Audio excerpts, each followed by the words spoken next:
The wind howled through the crumbling ruins as flames devoured what was left of the village. Helena ran, her breath ragged, her feet bare against the frozen ground. Behind her, the clash of steel and the cries of the fallen faded into the night. She did not dare look back. There was nothing left to see. The only thing ahead was the vast, endless darkness of the forest, swallowing her whole. Every step felt like a battle against the cold. The trees stood tall, their skeletal branches twisting like claws reaching for her. She clutched the torn fabric of her dress, her body trembling from exhaustion. Survival in this brutal medieval world was no easy feat, and she had no food, no shelter, no hope, only the will to keep moving. And so she did. The deeper she ventured, the more the night played tricks on her. Strange sounds echoed between the trees. A snap of a twig, the distant growl of a beast. Her heart pounded. Was it soldiers? Bandits? Or worse, wolves? She had heard of lone travelers vanishing without a trace in these woods. If she stopped, she would be next. Her thoughts drifted to her father, the village blacksmith, who had urged her to flee before the raiders set the town ablaze. Run, Helena, and never look back.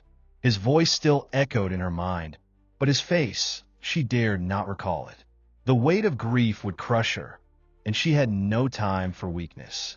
Not now. Night stretched on endlessly. Hunger gnawed at her stomach, and her limbs grew heavy, but stopping meant death. The moon peeked through the branches, casting eerie shadows that seemed to move. She told herself it was just her imagination, but she knew better. She was not alone. Suddenly, her foot caught on a root, and she collapsed onto the damp earth. Pain shot up her leg, but she had no strength left to cry out. She pressed her forehead against the ground, her breath visible in the icy air. Perhaps this was it. Perhaps the forest would claim her, as it had claimed so many before. But then movement, a flicker of light in the distance. A campfire? A traveler? Or another danger waiting to befall her? It didn't matter. It was something, and she had nothing left to lose. With every ounce of strength, she pushed herself up and limped toward the glow, praying to whatever gods might still be listening. Little did she know, the one waiting by that fire was a man who had lost everything just like her. A man who had once been a knight, now an exile. A man whose fate would soon intertwine with hers in ways neither of them could yet imagine. The fire crackled softly, casting long shadows against the rugged stone of the cave. Sir Aldred sat motionless, his back against the cold rock, his breath shallow. Fever burned through him, his wounds festering from days without proper care. The once proud knight of the Order of the Griffin was now little more than a fugitive, a man hunted by his own blood. His brother had stolen everything, his lands, his honor, his very name. And yet, Aldred was still alive. That had to mean something. Pain throbbed through his ribs as he shifted, the memory of the betrayal as sharp as the blade that had nearly ended him. He had been loyal, too loyal, blind to the treachery brewing within his own family. When the coup came, it was swift. His brother had poisoned the king's mind, whispering lies of treason, painting Aldred as a threat to the realm. There was no trial, no chance to defend himself. Only the order of execution. He had fought his way free, but at a terrible cost. He closed his eyes, listening to the sounds of the forest beyond the cave. This was not the life he had sworn to live.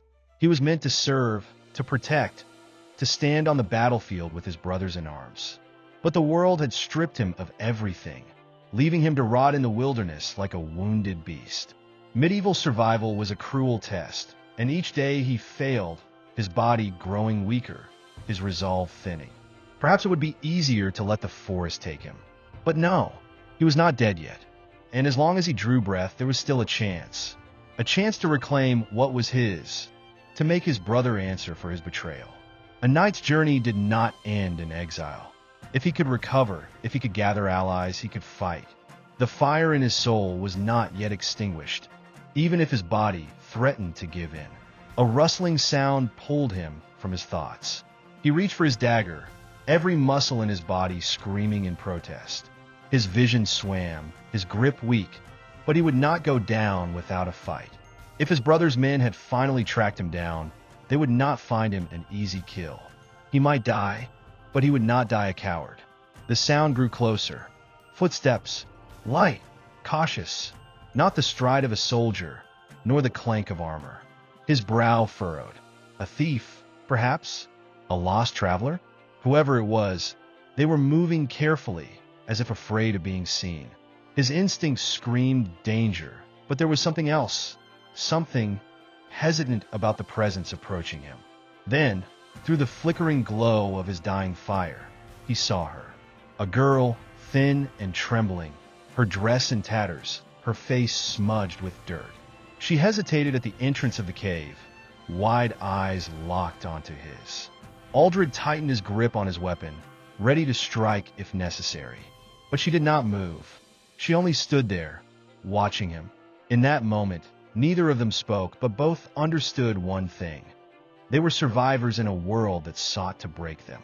And in a time of forbidden love and bloody wars, fate had just begun weaving their destinies together.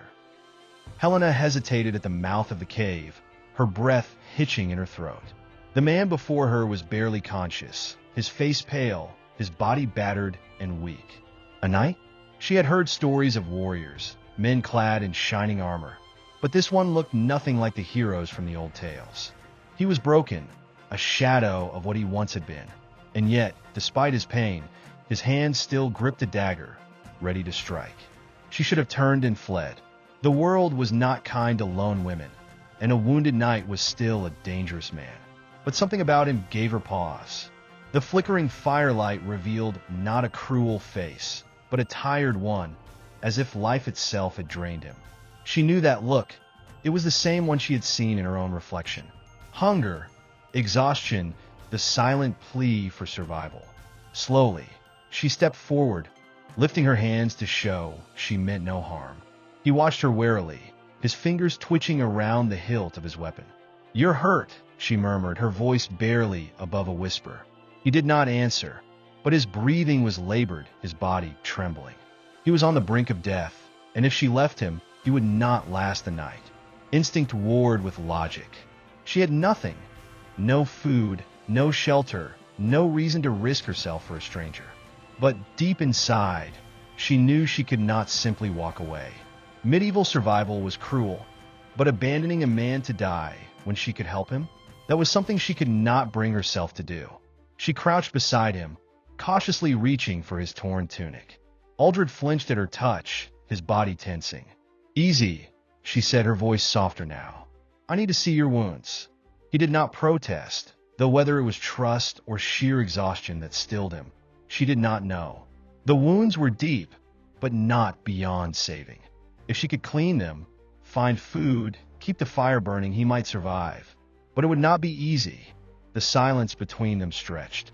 They were strangers, yet their fates had become entwined. She needed protection, and he needed care. It was not a bond of trust, not yet. But in a world where warlords ruled and knights betrayed their own, an alliance, however fragile, was a rare and precious thing. That night, as she sat by the fire, watching over the man who had once been a knight, she felt something shift. This was not just about survival anymore. There was something else, something unspoken between them. A forbidden love? No, not yet. But the first spark had been lit, and there was no telling where the flames would lead. The morning air was crisp, carrying the scent of damp earth and burning wood. Helena knelt by the stream, cupping icy water in her hands. It had been days since she had last felt clean, and though her stomach ached with hunger, the cool touch of the river was a small relief. She had left Aldred sleeping, his fever breaking, but his body still weak. He needed food. They both did. Survival in these lands was a constant battle, one she was only beginning to understand. As she filled the small leather pouch she had found among Aldred's belongings, the forest around her fell eerily silent. No birds, no rustling leaves, only the soft trickle of water against stone. The hairs on her neck rose. Something was wrong. She turned slowly, heart pounding. That was when she saw them. 3 wolves, their eyes gleaming, their bodies low to the ground as they stalked toward her. Fear gripped her like an iron vice. Wolves did not fear humans unless they were desperate, starving. These ones looked hungry. She took a step back, but they only moved closer, their breath visible in the cold air. Her mind screamed for her to run, but she knew better. She had no weapons, no way to fight. If she ran, she would only die tired. A growl rumbled from the largest wolf, its lips curling back to reveal sharp teeth. Her hands trembled as she reached for the small dagger Aldred had given her. It was nothing against a pack of beasts, but she would not go down without a fight. She braced herself, forcing her breathing to steady. If this was how her story ended, she would not let them see her fear. Then a voice, rough, commanding, filled with the steel of a knight who had seen too many battles. "Stay behind me." Aldred. He stood at the edge of the clearing, his face still pale, his body weak, but his stance unyielding. A sword gleamed in his hand, heavy and sure. For a moment, the wolves hesitated, sensing the shift in power. The largest one lunged first. Aldred moved like a warrior born, his blade flashing through the air. The wolf yelped, stumbling back with a deep gash along its flank. The other snarled, but Aldred did not falter. Despite his wounds, despite the fever that had nearly taken his life, he stood his ground. He was still a knight, and knights did not yield. The pack did not wait for another strike. One by one, they retreated into the shadows of the trees, their hunger not worth the risk of death. Helena exhaled shakily, her legs nearly giving out beneath her. Aldred turned to her, his breathing heavy. "You need to be more careful," he murmured, his grip tightening on his sword. She nodded, knowing she had come far too close to never seeing another sunrise. As they walked back to the cave, something shifted between them. He had saved her, risked himself for her. Not out of duty, not out of obligation, but something else. Something unspoken. The silence before the storm was always the most unnerving.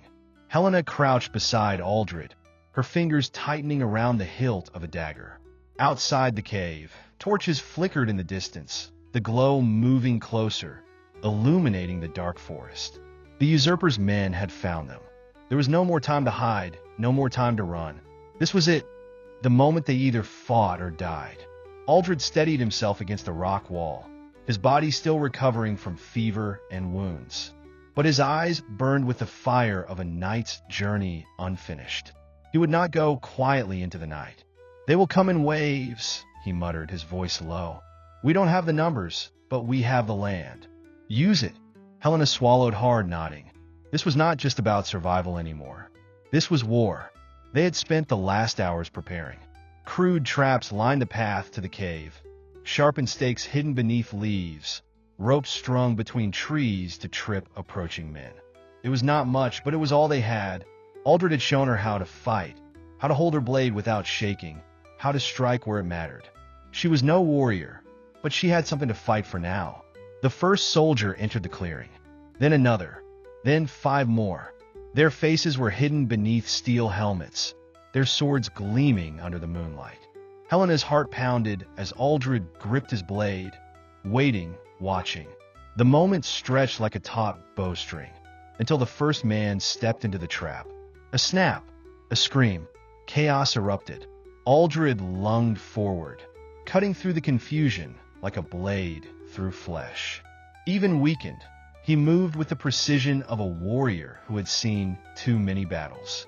Helena stayed back, striking only when necessary, dodging, keeping herself alive. She was no knight, but she had learned. She would not be prey. Just as she thought they might have a chance, a horn sounded in the distance. More men were coming. Too many. This was it, she thought. This was where their story ended. But then a second horn, and another. A sound Aldred recognized instantly. "Allies," he whispered, his grip tightening on his sword. From the darkness of the forest, armored figures emerged, banners high. Soldiers, loyal to Aldred's name. The battle was not over. The tide was about to turn. The usurper had sent his men to finish what he started, but he had underestimated one thing. Aldred was not a man easily broken. And neither was Helena.